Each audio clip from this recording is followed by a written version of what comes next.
The Dodgers lose the series finale to the Braves. Hyeseong Kim makes his debut on the base pass. Michael Conforto's struggles continue. We're breaking it all down next on the Dodgers Nation postgame show. It's time for Dodger baseball. Tommy Tank strikes again, and the Dodgers lead 3-0. Gibby! Meet Freddie! Tommy sends one in the air, the other way, back it goes! Gone! One-of-a-kind player! One-of-a-kind season! What is up, Dodgers Nation, and welcome to the Dodgers Nation post-game show. After the Dodgers lose the series finale to the Atlanta Braves by a final score of 4-3, they dropped to 23-11 on the season. Still a half game up of the Padres in the National League West. Still, they have the best record in all of Major League Baseball, but the Dodgers just could not come through in clutch situations tonight. The Dodgers, they go 0-10 with runners in scoring position tonight. They had their opportunities. Betts goes 0-2. Teo goes 0-1. Smith goes 0-1. Pages goes 0-2. They had their opportunities with runners in scoring position. They just could not capitalize. And then on the pitching side, Dustin May, he pitched relatively well. If you look at his outing, went 5 2/3 innings, gave up 4 runs on 5 hits, had 6 strikeouts, 2 walks, threw 97 pitches. That was the most pitches he's thrown since May 6, 2023. It was the third most of his career. And he ends up giving up 2 home runs off 2 bad sweepers to Austin Riley. The bottom of the first inning, after a Alex Verdugo walk, he gives up the bomb to Austin Riley. That put up the Braves up 2-0 early on. And then later in the third inning, after an Alex Verdugo single, he gives up a bomb to Austin Riley. That put the Braves up with a 4-run spot, and the Dodgers just could not score enough runs. But really, you look at Dustin May's outing all in all, he pitched well. I mean, he ends up getting 11 more outs after that second home run that he gave up to Austin Riley. And you look at a pitch like the sweeper, it stays on the same plane as the fastball. So if you don't have that break to it, if you don't have that feel for it, guys are going to hit out. It was a hanging sweeper. Austin Riley absolutely tattooed. It was his second 2-homer game of the season. And then the Dodgers offense, they had some opportunities in this one to have bigger innings. And Max Muncy, he got a couple RBIs tonight. He goes 1 for 4 tonight, but had 2 RBIs in this one. Good to see him have some positive results. He doubled to right in the 4th inning. That scored Teo to make it a 4-1 game. And then he grounded out to second in the 6th. That made it a 4-2 game. And then top of the 7th inning, that's really where the game got interesting. Top of the 7th inning with Michael Conforto set to be up. And we're going to talk a lot about Michael Conforto. So trust me, we'll get to Michael Conforto. You had Johnson. He gets the first out of the 7th.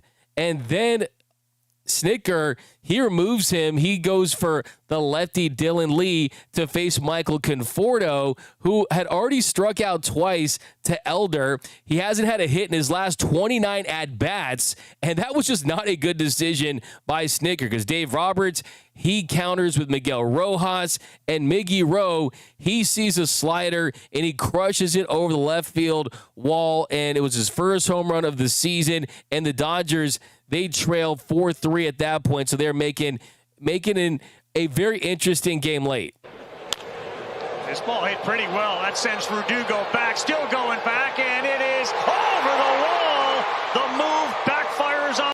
So Miggy Rowe, he puts the Dodgers trailing just a run there, and then you jump to the top of the 9th inning, and this is really where the game came down to it because Andy Pages, he gets a leadoff single to put the Dodgers in a position to have that tying run on first base. And then in comes Hyeseong Kim. And this guy is absolutely electric on the base pass. So after Andy Paz reached on the single, Hyeseong Kim almost gets picked off by Iglesias, but then he steals second. Just check out these wheels by Kim. Throw down. Did he get him on the leg? No, the ball came out. Kim is in scoring position. I mean, he got a really good jump. He really did. That was just a really nice throw there, and they almost get him, but still, he takes second, and then he takes third when Will Smith strikes out. The ball was dropped, so you had to go to first, and Kim, he takes advantage, and he ends up at third. And then with the tie run at third and one out, Miguel Rojas, he strikes out swinging, and then Austin Barnes, he goes down swinging to end the game. So the Dodgers, 2 opportunities there to tie it, and all Miguel Rojas had to do is put the ball in play, and he strikes out on a changeup down and in. And you look at earlier, Will Smith, he saw a couple fastballs that he fouled off. Right, one top of the zone, one on the inner half that he could square up, that he could do something with. He wasn't able to capitalize. But I think for me, it is pinch hitting for Kike Hernandez that early in the at-bat. I mean, I'd rather have seen Will Smith pinch hit later in the inning. Kike is someone that he has the nose for a big moment. He's got that championship flavor. He's got the ability to come through in big spots. I'd rather have just had Kike have that bat, and then you pinch hit with Will Smith later and you use him for Barnes. Even Rojas, you could have made the case if you wanted to go that direction. Of course, if you tie the game, you go to extra innings, you have to consider the defense as well, and also grounding into double plays. But still, after you steal second, and you know that when Kim comes in, he's probably going to steal second there, so you're pretty much protected from that standpoint. So I don't love that at the very end. But look, tonight, bottom line, the Dodgers just did not hit. Yesterday, the top 3, the MV3, they were absolutely explosive. Freddie Freeman, Mookie Betts, Shohei Ohtani, they had 8 hits and scored 8 runs yesterday. Tonight, the big 3 in the Dodgers lineup, they just did not have it like they did yesterday. Shohei went 1 for 3, Betts 0 for 3, and Freddie went 1 for 4. But the Dodgers lose 4-3.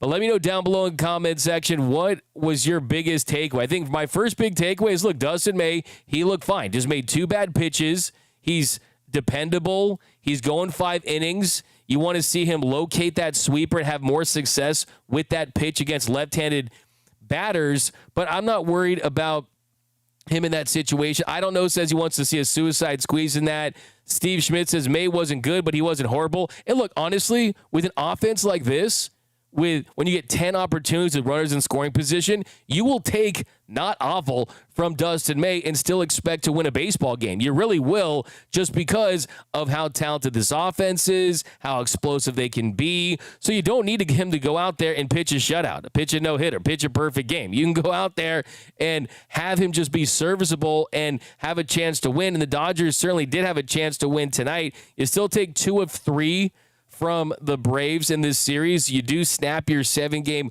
winning streak, but Dustin May went out there. I think he was solid. If I had to give him a grade, I give him a B-. I give him a B- tonight. And look, B- pitching wins for the Dodgers. That's just how this team is built. They're built to slug. They're built to score runs. And if you can go out there and pitch well enough, you can win a baseball game. And how about just Austin Riley just capitalizing, having his number there?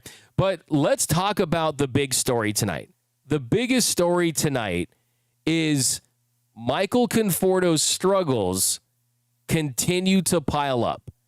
And it begs the question just about what is the future going to be like for Michael Conforto and this team. And Dave Roberts has already said that he's going to give him a long leash to get himself out of this season-long slump. And when you do look at this slump, man, it is one of the darker slumps that we've seen in recent vintage for the Los Angeles Dodgers. 0 for 29 slump, had 2 more strikeouts tonight. He's 7 for his last 80. 7 for his last 80. And he did make a really nice catch early. I want to give him credit for the catch he made early in the game to rob an extra base hit. And you feel good for him that he's not letting the offense negatively impact his defense. But where he's at right now, I mean, you look at him since the beginning of April, a minus 0.9 F-WAR. He's got 1 RBI. He's hitting sub 100, 85. He's OPSing 329, a 14 weighted runs created plus. a 33.7 strikeout rate. I mean, he's literally out of qualified hitters at 173 plate appearances. He's literally been the most unproductive hitter in that stretch. That's how dark this slump is. And when you look at the configuration, of where the Dodgers offense is, the infield, the outfield, you had Teoscar Hernandez, who I'm sure a part of the re-signing process was, hey, I want to be able to play right field. That's where I'm most comfortable. That's where I'm most effective. Mookie Betts said part of the reason why he moved his shortstop was so they could re-sign Teoscar Hernandez and put him in right field, and Mookie would take over shortstop. And yes, Mookie has played great. All things considered, Mookie defensively has looked really, really good at shortstop. The bat has really heated up. Last 7 games before tonight, Mookie Betts was really, really turning it up offensively. You saw more extra base hits, harder contact. I mean, things were looking really good. Heading into tonight, he was 10 for his last 29, hitting .345. He had a RBI streak, had 10 RBIs in that stretch. So he had been hitting well. The offense is good. The defense is good. But seeing Hyeseong Kim tonight, the first thing that sticks out to me is Dave Roberts said yesterday that Kim has earned the right to make his big league debut, to come up. It's a reward for how he's played down there with Tommy Edman shelved for at least at some point next week with the back date of 3 days. He could be back next week. And if he's back, then he's plugged into his role at second and in center field. But with Hyeseong Kim, Tommy Edman, Miguel Rojas, Kike Hernandez, all of these guys that can play capable shortstop and second base, and you have Mookie Betts playing shortstop. And I'm fine with it if everything works out offensively and Mookie can continue to hit this way. It's definitely very valuable to have a shortstop that can hit at that level and play defense adequately. It sure is. But all you really had to do was have Mookie in right, Teo in left, and then center field. You got Andy Pages, you got Tommy Edman, you got James Outman down in AAA, and then you have better infield defense with less stress on one of your best players in Mookie Betts. You have Mookie playing at second, playing at short, and Hyeseong Kim, we'll see. I think he has the potential to be the shortstop of the future if he can hit, and we're still waiting for his at bat. But the truth is that while Kim is up for Tommy Edman, you have to let Kim get some opportunities to start. You really, really do.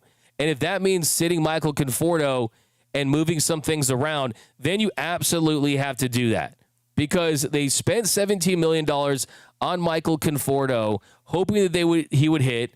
And I still think that there's a chance that he can break out of the slump and help this team in the second half when it matters and in the postseason. But I'm just talking about right here and right now. Let Hyeseong Kim get opportunities to hit, because it could factor in to the moves you're going to potentially make at the deadline, to the future of this team. He can impact the game with his speed. We saw that. The very first opportunity he had to impact the game with the speed, he did just that. Nicknamed the Comet. We saw him. Buster Olney said he had bad intentions, and Buster Olney, he's seen it all. And he takes second, takes third. I want to see what he looks like at the plate, because defensively, we know that that's going to translate. It's just a matter of his ability to hit. I think while he's up, Hyeseong Kim should get as many starts as possible. I think he's earned it. I think that Conforto's slump, whether it be phantom IL him, the shoulders barking, the hamstrings barking, the back hurts, whatever it is, when you're at that age, I mean, there's a lot of reasons why you can go to the IL and then, hey, have him go take some swings in Arizona and try to figure some things out, because tonight it does not look good. I mean, you're talking about how many consecutive plate appearances we're taking strike three looking. I mean, this is a dark, dark slump for Michael Conforto, and I want to see Hyeseong Kim in there getting more opportunities. But here we go. We got the Nando 390. Chris Taylor is happy Conforto's on the team. Ouch. Missed all the chance from Kike Balauke. A player can be hot down in the minors, and Dave Roberts can cool your butt off when he calls you up and sits you on the bench, a la Kim. Yeah, look, and that's the thing, man. I mean, I just think with the slumps and the fact that he came here to play, they came here to play him. He's a part of their future. They're committed to him for at least 3 years with the club options in 2028 and 2029. They have to decide if they're going to pick those up all at one time after the 2027 season. If they do that, that's an extra 2 years. So there's that. And look, big picture, I mean, Kim is someone who I really need to see if he can hit. Because if he can hit, that changes everything. If he can hit, I think he should play shortstop. And that's what I've heard too from people, that he has the talent and the ability to be an above average defensive shortstop. He's really, really young, so you're not worried about the physical wear and tear of him playing that position. And man, I give him a lot of credit. He just doesn't look like he's afraid of the moment. He's got that big smile. I think he's marketable. He just kind of feels like he's a little bit of a star potential there. I mean, it's just that was like not even the trailer. We kind of saw the trailer for Hyeseong Kim, right? But we didn't get to see any plate appearances, any at-bats, and I think, hey, if you're going to come up and you got guys struggling like Michael Conforto, move some things around and, look, put Andy Pages in left, put Hyeseong Kim in center field. It's simple as that. I mean, there's a lot of different configurations. But, yeah, Dodgers lose tonight. They get their 7-game winning streak snapped by the Atlanta Braves. The Dodgers get out-hit 8-7. They lose by a final score of 4-3. Dodgers get 1 in the 4th, 1 in the 6th, and 1 in the 7th. And the Braves, all their scoring comes from Austin Riley. He had 2 2-run home runs tonight off of Dustin May. But welcome to the Dodgers Nation post-game show, the #1 Dodgers post-game show here on YouTube. We got a $1.99 super chat. Put a great hitter in the 9th spot ahead of Ohtani. I like that. We got Rosemary Rodriguez. How was Hyeseong Kim not starting? Nando, just DFA Conforto, eat the money and pretend it never happened.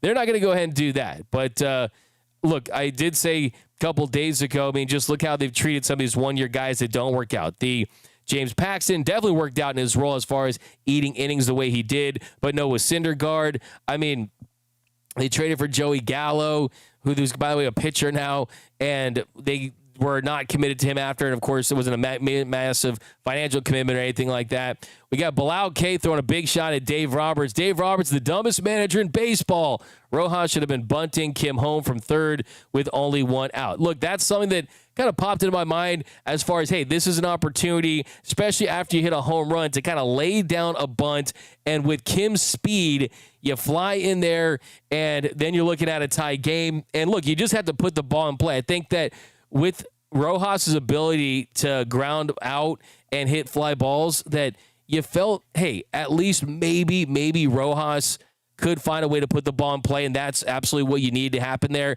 But it didn't. Now, look, you kind of have to tip your cap to Iglesias a little bit there in that situation. He did a really nice job executing pitches.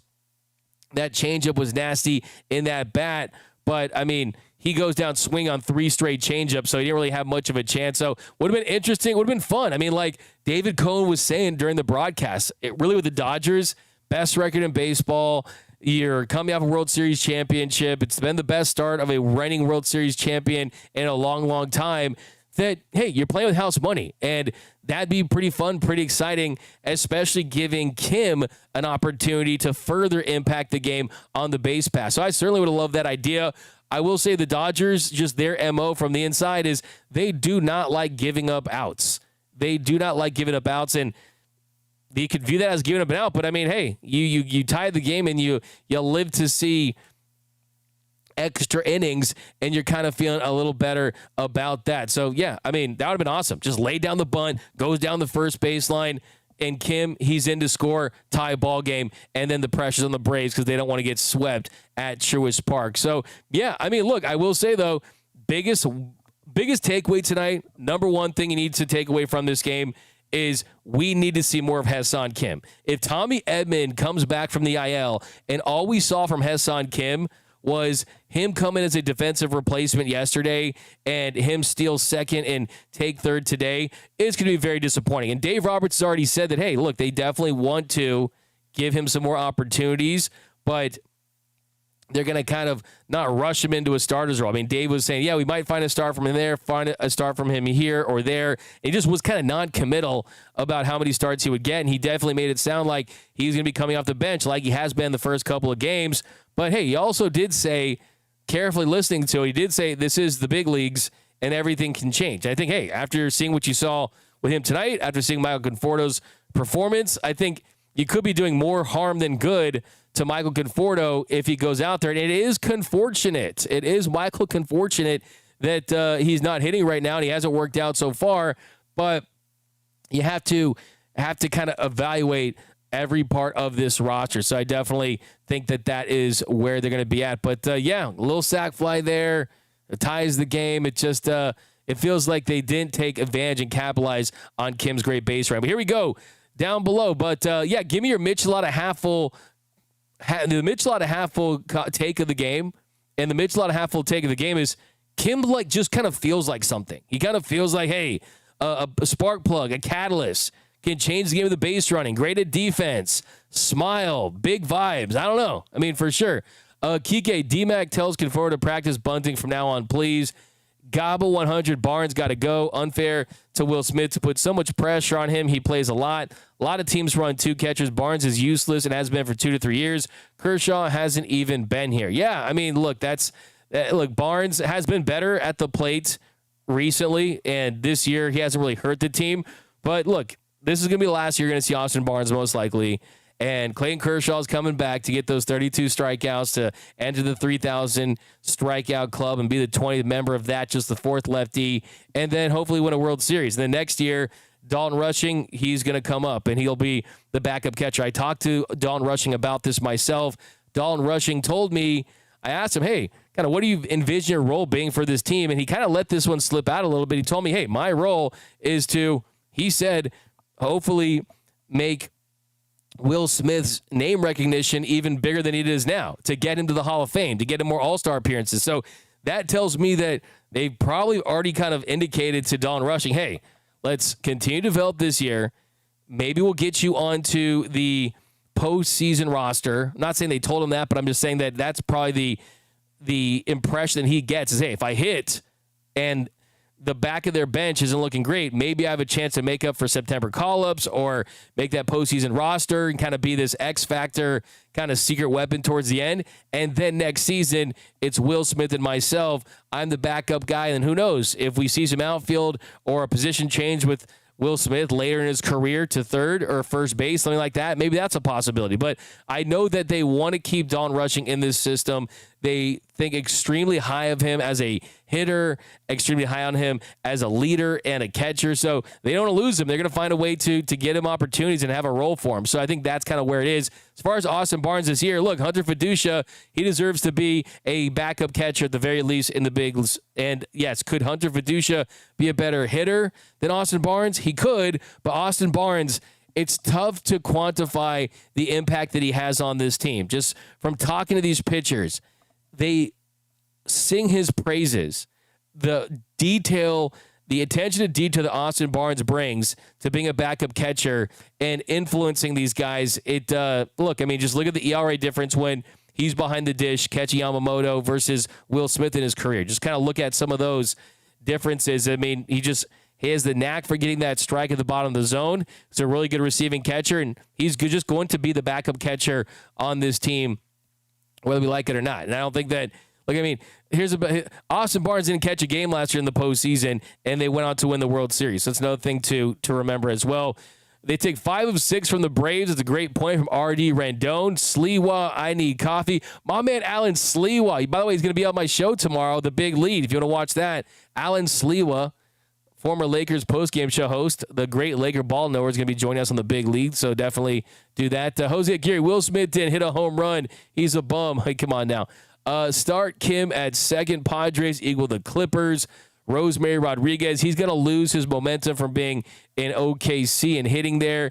Don't necessarily think that a week will do that, but he has made some swing changes. And the reason why he's made those swing changes is to give him a better chance of having success against high velocity, against 94, 95 mile per hour and fastballs.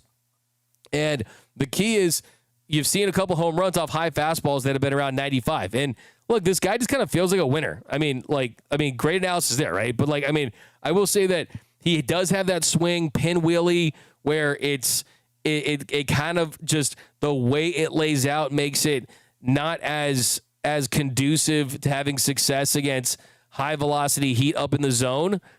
But he's about hitting for contact. I mean, in his 7 full seasons in the KBO, he averaged 5 home runs per year. The most home runs he's hit in a year was 11. So that's not what you're looking for. For him, it's just about getting on base and taking your walks, hitting for contact, and he can certainly have an impact on this team. Jose Aguirre, Conforto, trying to tie up Jock with his slump. Yeah, he's looking very Jock Peterson right now. BC Taylor can't get at bats ahead of Barnes and Rojas. That tells you how bad he is. We've got Mubib 69. I'm Hispanic. I don't like micheladas. We got the PED Rays from Planet Yogs. We got Chris St. Jacques. Maybe you can get a tie for the first banner in the route. So we got some Padres and Dodgers fans going at it in the comments. Yeah, some other updates as far as the pitching goes. Like I told you guys last week, I expected Ben Casperius to get a lot of run tomorrow in Miami. He could open the game as a starter, but no matter what, Dave Roberts did say today that he is going to be the bulk guy. Update on Clayton Kershaw. He is scheduled to go tomorrow, but it's not going to be for OKC or Tulsa. It's going to be at the Dodgers complex in Arizona, and the reason they're doing that is to avoid any type of weather issues. His start was pushed back because of inclement weather last week, and then they're going to have one more rehab start for him, and that will line him up to come back when he's eligible to return from the injured list on May 18th. So Kersh is coming back very, very soon here. All of a sudden, hey, with Blake Snell and with Tyler Glasnow dealing with injuries and who knows what will happen next, you can never have enough pitching. So you got to feel good about that. But here we go. Some more comments down below. We got Conforto needs to go. No energy and not making any adjustments. That's from Neil. We're going to have Jose Moto on the show this week, too. We're going to talk to him a lot about Michael Conforto and just kind of the struggles that he's had at the plate. He's not seeing it well at all. The hard contact numbers are down significantly as well. His expected batting average is in the 4th percentile, but just kind of a key difference from this year and last year, where the hard contact was up, had a really great second half of his season with the Giants, and I think that's who the Dodgers thought they were getting. Well, he was still crushing fastballs, and the Dodgers love hitters that can mash against heaters. Last year against fastballs, he saw 1,081 fastballs in 2024, and he was 72 for 254 with 18 doubles and 15 home runs and 2 triples. Had a 283 batting average, slugged 547 off of fastballs last season. This year, he's seen 242 heaters, which is less than last year. So one thing is how they're pitching him, and he's seeing less fastballs than he did last year. So teams aren't showing him as many heaters.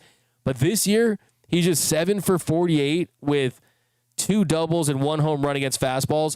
The batting average has dropped from 283 last year to 146 this year. The slug has gone from 547 last year to 312 this year. So that's really the key thing, is he's struggling bad against fastballs. The numbers against off speed are virtually similar. Breaking balls, they're a little off too, but still, it's just he's not having success against fastballs, and the bat speed is still solid, but it's the hard hit rates are down, the barrel rates down. He's just kind of a mess right now, or if we're being completely honest. And look, I told you, I've given you a lot of different solutions for just the roster spot for Michael Conforto with James Outman coming up. You put him in center field, Andy Paz in left, and then you got an outfield of Pages, Outman, which brings you 2 above average outfielders in 2 spots there with Teo out and right. But now with Kim up here, I want to see what Kim looks like in the outfield spot. I think that's kind of my number one thing right now is Kim in the outfield, Kim in the infield. I just want to see more of HSK. Okay, that's what I want to see. I want to see HSK. I want Dodger Stadium to be chanting HSK, HSK, or Hyeseong Kim, Hyeseong Kim.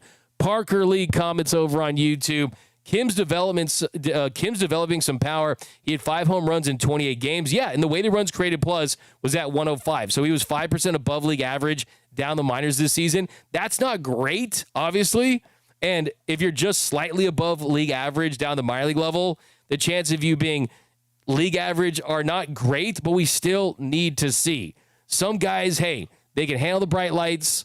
They can do it on the biggest stage. Some can't. So we have to see what it looks like. But Parker Lee says he hit 5 home runs in 28 games. So he's definitely making some adjustments, but he also had 4 errors playing shortstop, which isn't like him when he was in the KBO. Yeah, look, he was a Golden Glove. They call it the Golden Glove there in the KBO in the infield, but it's the speed. Look, I've seen him during spring training with no cameras around and just a long session, him working with Miguel Rojas, and he was going toe-to-toe with Miggy Rowe at shortstop. And I can tell you that I've seen that from my own eyes. I'm not worried about him at shortstop. You might see an error here or there, but it's the range. The dude's got more range than Robin Williams. I mean, more range than Mariah Carey. This dude's got range going left and right. He's got a strong arm, just gets it out quick.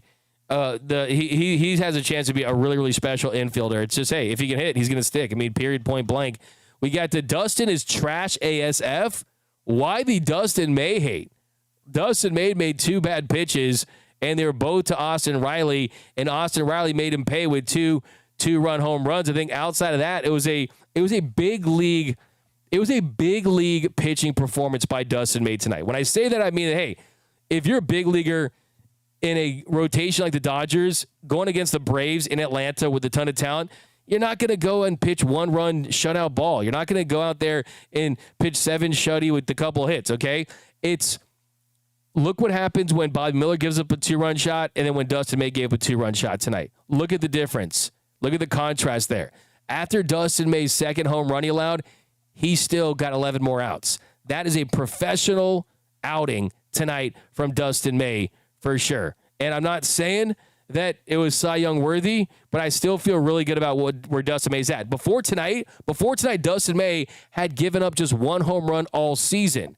And that was the first home run that he gave up to a righty. So I still felt really good about Dustin May's outing tonight. Just say the Dodgers offense needed to do a little more. And look, give the Braves pitching staff a lot of credit tonight. I mean, they needed to salvage a series, and Elder, he was really, really good tonight.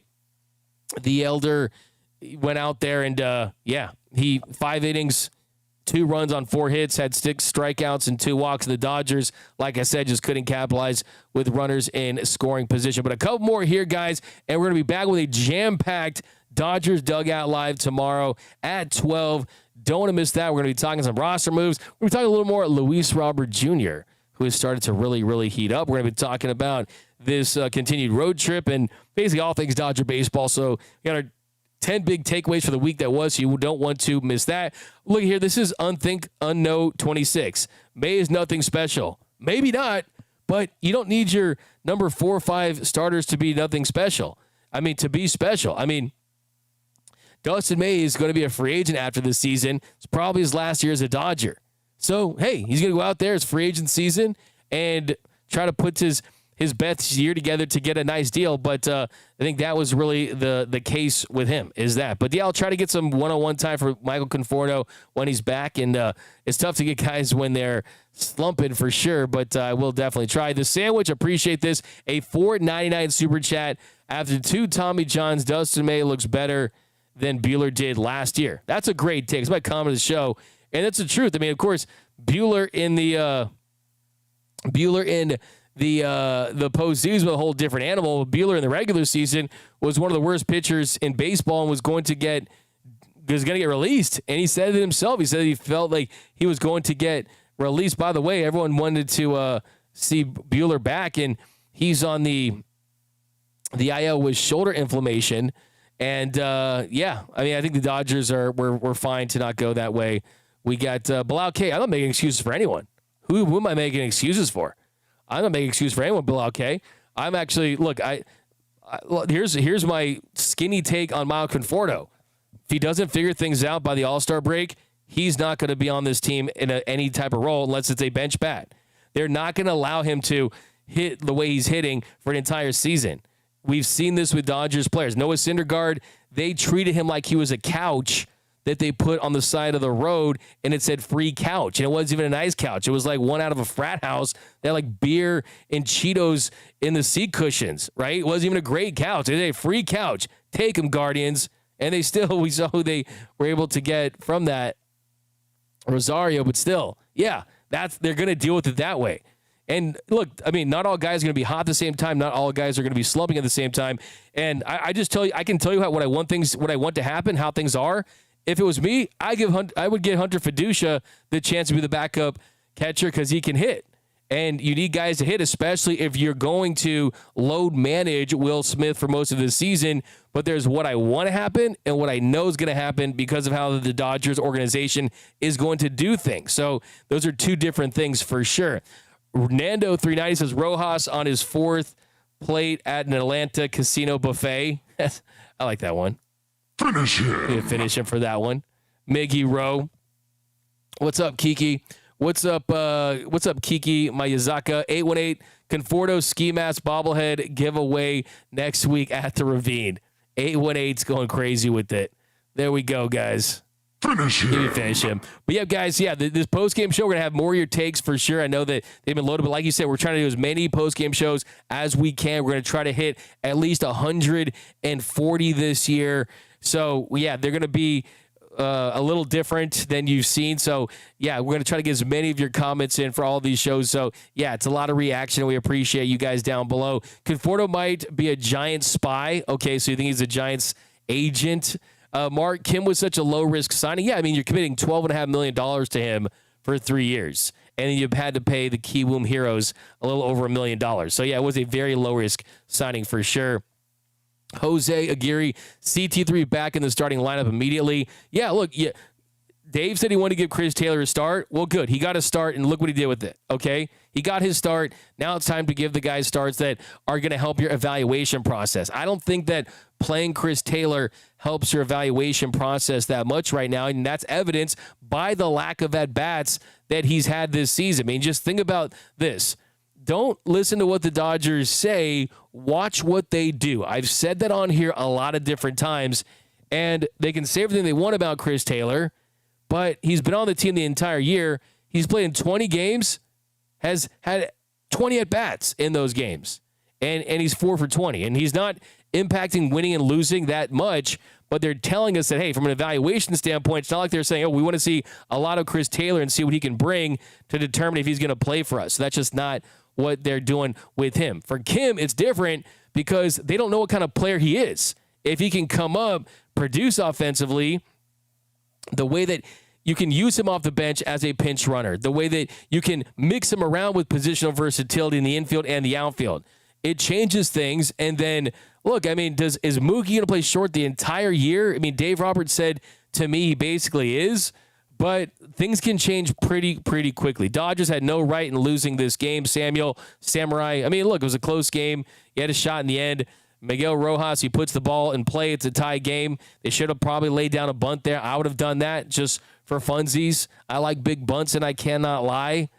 And I would have just done in that situation. But okay, Dave Roberts would be a losing manager on a team without the talent of the Dodgers. Fact. Okay, we're not doing that tonight. I respect you, but come on now. What up, BC? Get him, Doug. What up, BC? Always repping for sure. But yep, guys, the $10 super chat. Thanks, D-Mac. A torta for you. I need a torta, man. It's been a minute, man. I've been kind of hungry, a little under the weather. I need the biggest. I need to go get a torta tonight. Avocado, all the fix. A big, juicy torta. That sounds delicious. I think I'm going to have that for dinner tonight for sure. But yep, guys, that is going to do it for this episode of the Dodgers Nation post-game show. By the way, if you haven't been watching, I've been dropping quick highlights, breakdowns of all the games. I'm doing that for all the games as well, so you can look for those. I do those after the game, too. We'll be back tomorrow for Dodgers Dugout Live, the flagship show at Dodgers Nation. Got guests this week, Jose Mota and more. Lakers fans, I got Alan Sleewa tomorrow on my show, too. So, wait, what are you talking about? Moab D69? No, what torta means. Torta's a food. What are you talking about? What are you? I just had one. I got one at a taco truck. Victor Banos, hi, D-Mac. We need to see more of Kim. Absolutely. Nando will end on this one. May the 4th be with you. Exactly. Dodgers are winning. We got, but yeah, guys, that's going to, winning Dodgers are not tonight in Atlanta. Okay, guys. Yeah, May the 4th be with you from Tony Crenshaw's Latte, Jose Aguirre. We need to bounce. Okay. All right, the Fire Robert takes are getting in, so that's when we kind of fall off the rails for sure. But, yep, guys, that's going to do it. You can follow me on X and Instagram at DMAC_LA. Hit the subscribe button. Hit the notification bell. Hit the like button. Bilal K, respect you too, DMAC, but Dave Roberts is insanely backwards. Okay, we'll talk about it tomorrow. I promise you, my man Bilal K, always representing for sure. But thanks again, guys. Have a great rest of your night. Subscribe, hit the notification bell, hit the like button on your way out. And as always, remember this. Nothing brings together quite like Dodger baseball. Until next time, think blue.